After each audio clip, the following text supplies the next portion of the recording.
प्रतिवर्षी थाटामाटामध्ये महाराष्ट्रात होत नाही असा सप्ताह होतो तुमच्याकडे। महाराष्ट्रात लोक येतील, कीर्तनकार मोठे येतील, मंडप मोठे असतील, पण 1100 टाळकरीण 22 वादक असणारा सप्ताह म्हणजे फक्त आमच्या सुभाष महाराजांच्या पुण्यतिथीचा। आणि तो नियोजन करावं एकनाथ महाराजांनी। बरं, नावातच त्यांच्या एकनाथ आहे। जशी दत्त परंपरा नाथ महाराजांनी सांभाळली तशी ही दत्त परंपरा एकनाथ महाराज सांभाळतात।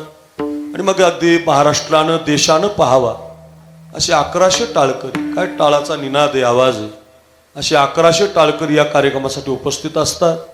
सगळ्या संस्थेची विद्यार्थी असतात, काही परिसरातील गायक वादक टाळकरी असतात। या सगळ्यांच्या टाळकऱ्यांच्या योगे 22 मृदंगाचारी, या बाजूने 11 या बाजूने 11 असे 22 मृदंगाचारी एकत्रित येतात आणि एकनाथ महाराज लोमटे बाबा यांच्या माध्यमातून आपल्या सुभाष महाराजांच्या पुण्यतिथी पर्व कालामध्ये हा कार्यक्रम चालवला जातो।